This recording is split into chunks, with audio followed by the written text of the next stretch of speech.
and welcome to another episode of Business PNG.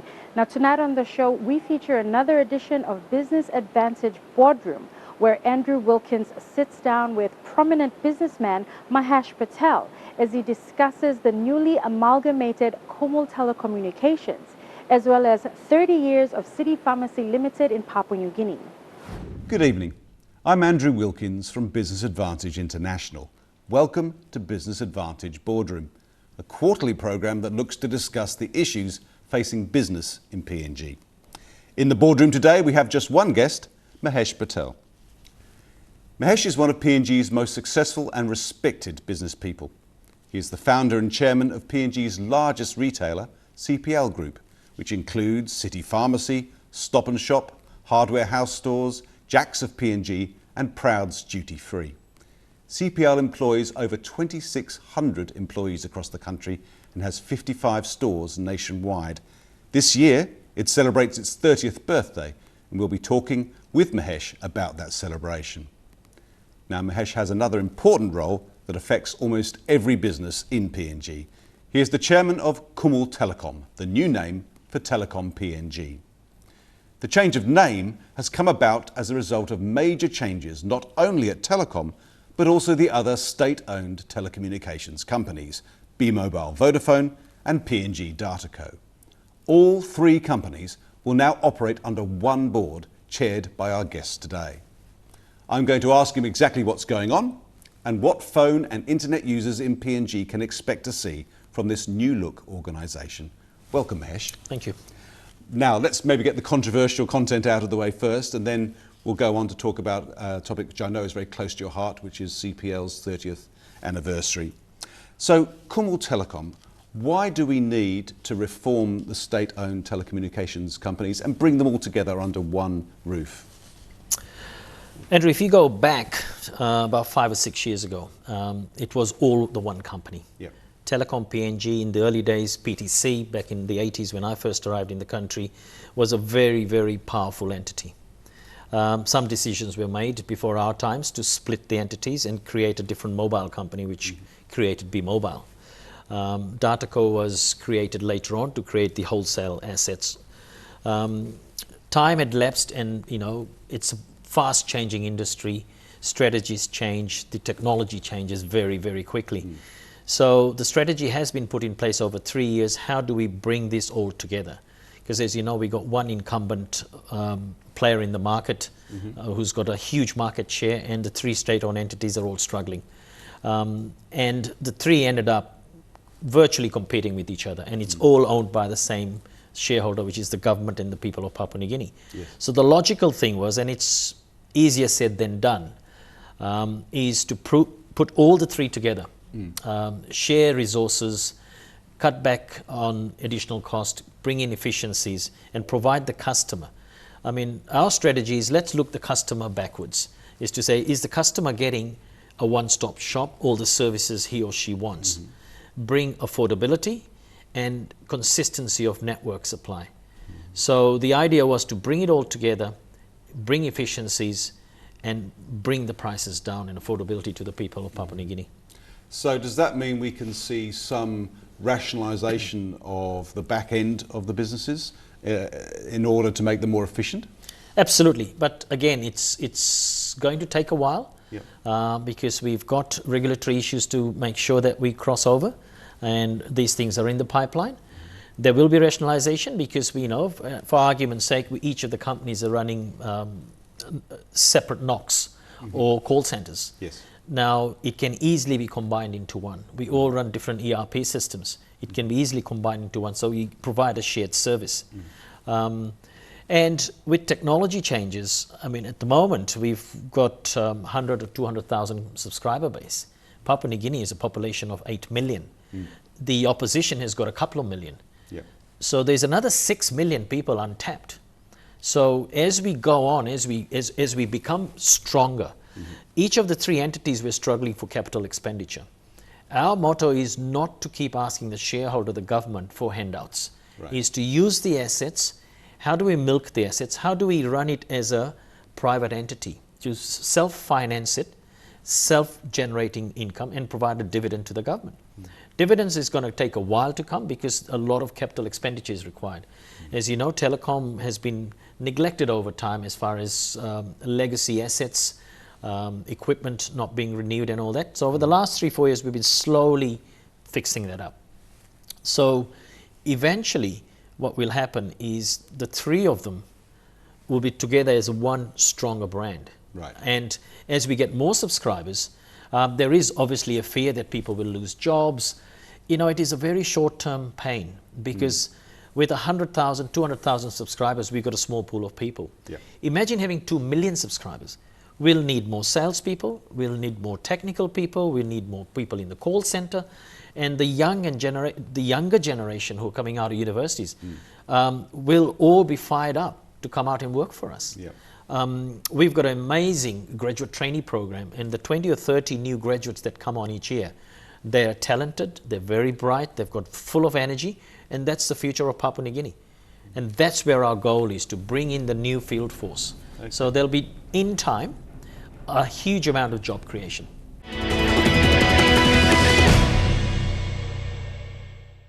I'm Mira Batulo, and you're watching Business PNG.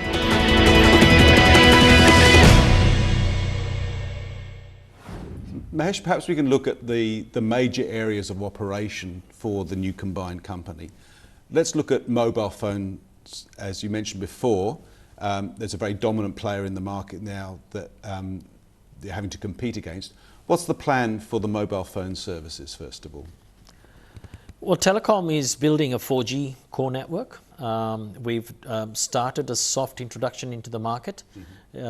We had a very old system, the CDMA system, which is getting void right around the world. Yep. So we've done a SIM swap for the CDMA customers, and the response, I must say, and not being biased, has been tremendous.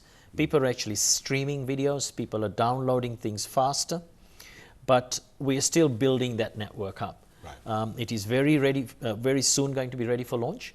And it will give a whole new experience to the customer. It'll be a true 4G. So will that mean that service will also be rolled over to B-Mobile customers who are currently on a 3G network? In time, Right. yes. Right now it'll be difficult to combine all the back-end engineering together. So we will give the customers the SIM cards to carry on a parallel way going forward.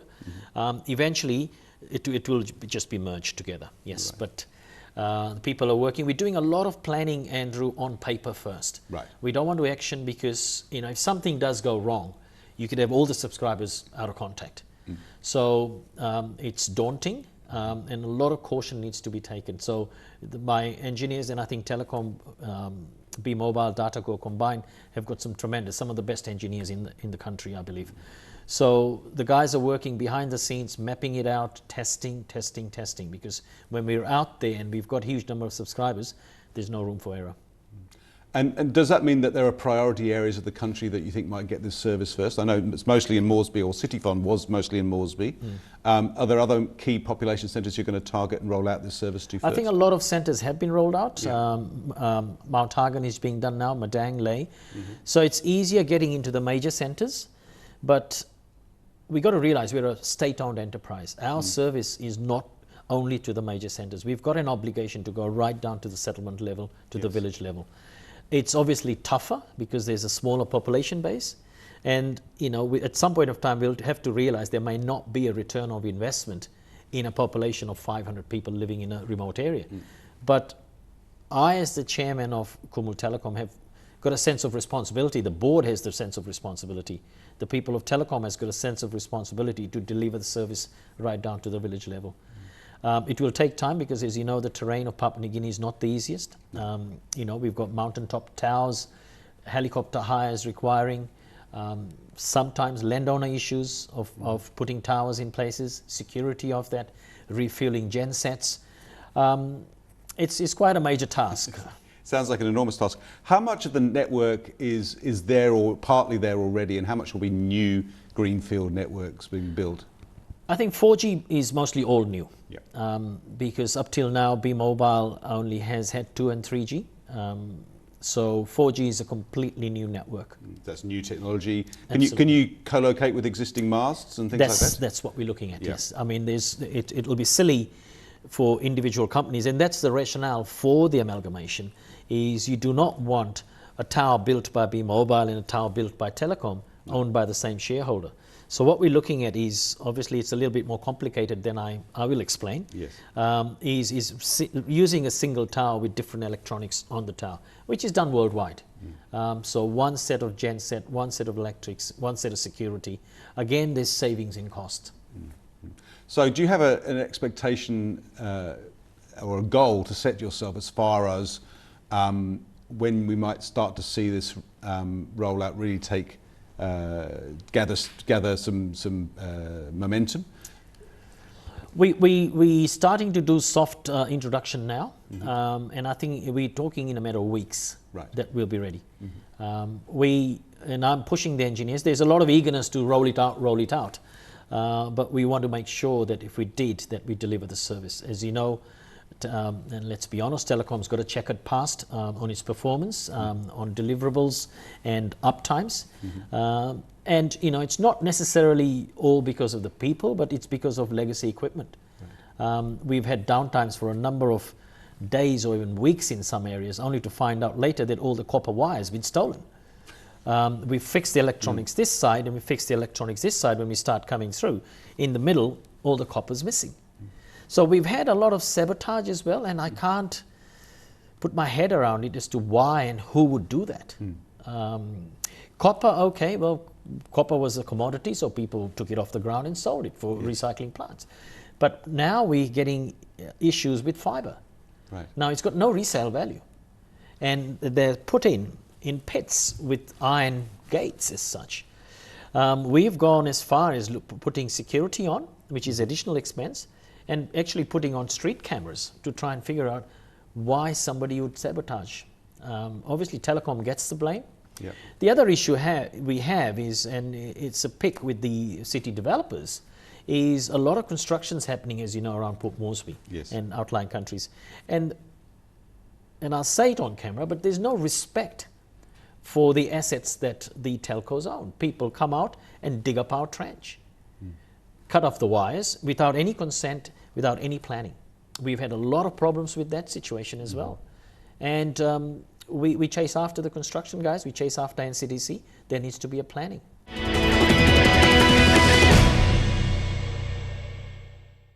I'm Leanne Durari in Port Moresby, and you're watching Business PNG.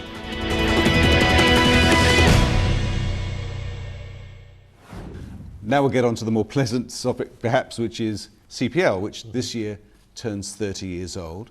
Now, let's rewind a little bit back to 1987, when you were a pharmacist working in Port Moresby. Did you ever imagine that 30 years later, you might be the chairman of a company the size of CPL, which, as I said at the beginning of our introduction, now employs over 2,600 people? Well, the honest answer is no. I actually first came to Papua New Guinea in 1984. Straight out of college or in New Zealand when I graduated from pharmacy school. And I didn't even think I'd have a business. I came here for a 2-year contract, thinking I'll do my work and go back and start my own pharmacy in Fiji. But opportunities arose. I was lucky. Being at the right place at the right time. I saw that there was a need for a pharmacy here. It was a growing population, a growing need, and a need of service-orientated pharmacies. That was really the motto, is get away from behind the counter, create the self-service mentality. In the early days in '84, when I came working for the pharmacies, I still remember there were counters all the way around and goods were mostly stacked behind the counters. And I thought, well, this is what my grandfather used to do. You know, it has to open up. We went through the same growth phase in Fiji, where things were not kept out. And we changed that when I was very young through the family business, and we made it self-service.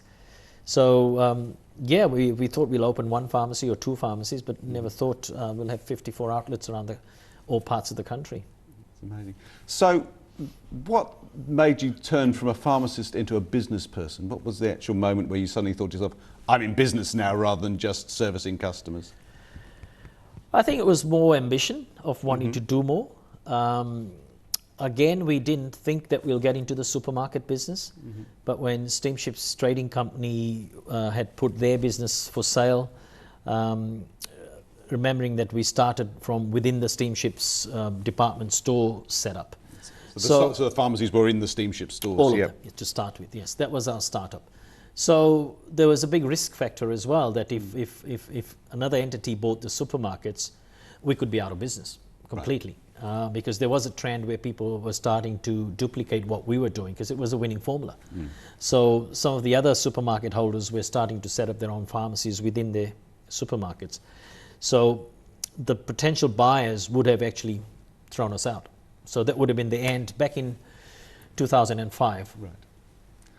That would have been disastrous for the pharmacy business. So you think that in a way you were forced to get into other kinds of retail at that stage? Absolutely. Yeah. I mean, you know, to be honest, because I worked inside the supermarket all the time, being a bit overcocky, I always thought I could do a better job. Having grown up in Fiji, you know, in the supermarket sector, the family business has always been in supermarkets. So it's not that it was new to me. I've been working in supermarkets since the age of 14. So it's some know-how, but not a formal training, but some understanding of the business. And then we carried on. You know, we became a retailer as such. Yes. Irrespective of what the offer was, whether it be pharmaceutical, supermarket, then came the hardware stores, and eventually Jacks and Prouds. And you know, people still ask me, says, why aren't you sticking to your knitting, as they say, running pharmacies? And you know, there was a strategy, there still is a strategy behind it, because for us to keep expanding in Papua New Guinea, remember, I still believe that we cater to only about 25 to 30% of the population. The rest of them are still out in remote areas where there is no development or retail setups. So for us to get there, and we've tried, we've been to second tier towns like Marprik and Biala, you know, and because they were quite remote. And we struggled, firstly, to find proper retail outlets. There's a lot of provincial areas where people have asked, why don't you come, why don't you come? And we said it's very difficult for us to take one single brand to a remote area. There's a whole bunch of logistics involved, people involved. So the strategy was to build different brands, so that if we were to go to a center, we could actually we could have offerings of pharmacy, food, hardware, clothing, you know, high-end commodities. All in the same site? All into the site, so there becomes an economies of scale. Right. Whilst it does not make sense right now, because some of the business is still evolving, but long term, you could connect all the dots.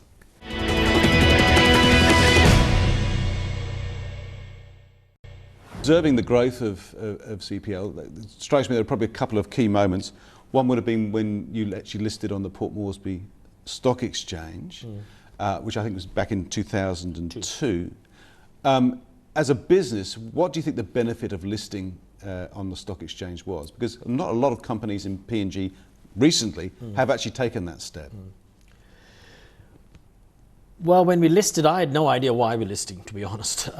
Somebody said we should. It was a good idea, but thinking on hindsight, it's always good to think hindsight as to why I did it.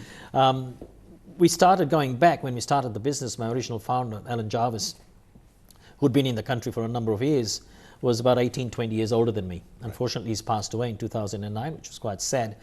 But I knew at some point of time our interests will differ. He'd want to retire, I'd want to grow, and there's going to be a conflict. Right. So it gave the company an exit policy of, if a partner wanted to move on, they could sell the shares on the stock market and moved on. And it actually worked out quite well for the family after the unfortunate demise of him. The other thing was that it created discipline and governance. Right. Because you know, we were traders, we were individuals running the business, and as we grew, and we knew that, you know, we just can't keep growing in the model that we have. So dealing with the banks, dealing with suppliers, being public listed, there was very strict governance of audits and checks and balances. So it gave credibility and transparency to the outside world. And it gave the opportunity for employees to purchase shares and feel part of the company.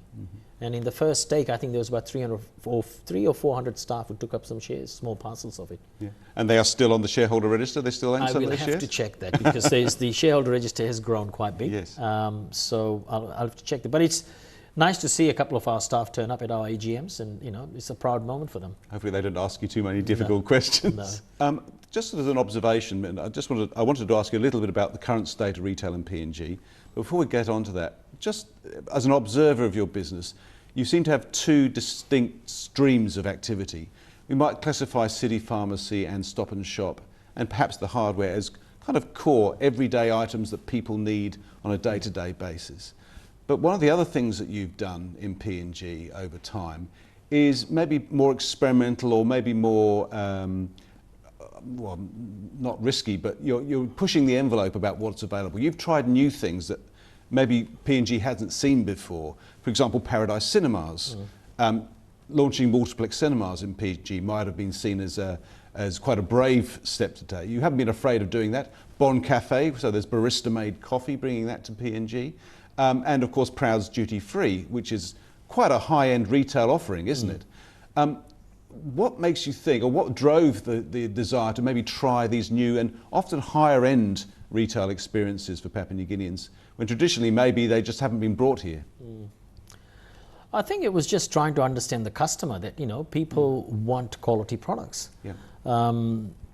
And I go back an old example when these days nobody really uses digital cameras because it's all on the phone. Yeah.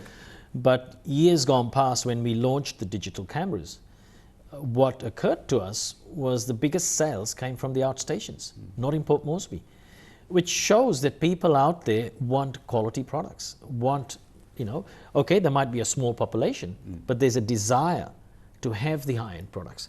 So our strategy was, why can't we offer that? It is, as you say, high risk. And I've only said the good things, but we've had struggles to get these things off the ground and still are struggling. Cinemas is a classic example. You look at cinemas worldwide, they're on the 6th or 7th floor of a big shopping center. The rentals are virtually free of charge because it's a draw card. Here, because of lack of development, we pay full market rental. And it really, really struggles to actually break even because of that factor. So can you see yourself developing further offerings in these areas, or looking at new lines, new retail offerings? Right now we've had some really tough years economically, and we're still struggling. So I think the appetite for my board would not be there. Obviously I've got about 100 ideas that I'd like to implement, but we've got a professional board. Yes. And we just need to take it by measure because we have grown quite rapidly, and we have pushed the envelope quite hard. We just need to get some corrections now to see what worked, what didn't work, do some tidying up back of the house, and obviously wait for the economy to pick up. Yes. In the next phase of growth in Papua New Guinea to start trialing anything new. Right now we're assessing all parts of our business because it is really, really tough out there. Mahesh, congratulations on the 30 years and the very best of luck for the coming years for CPL Group and all its staff. That's all for Business Advantage Boardroom for this episode. Thank you for your company. Thanks to Mahesh Patel, and we'll look forward to seeing you next time. And that's all we have for this episode of Business PNG. Now, to watch this episode again or for simply more business news, go to the website MTV Online with the URL at the bottom of the screen. Or to join the conversation, simply like our page on Facebook or follow us at the Twitter handle @Business PNG. Have a pleasant evening. I'm Lian Jarari, and this was Business PNG.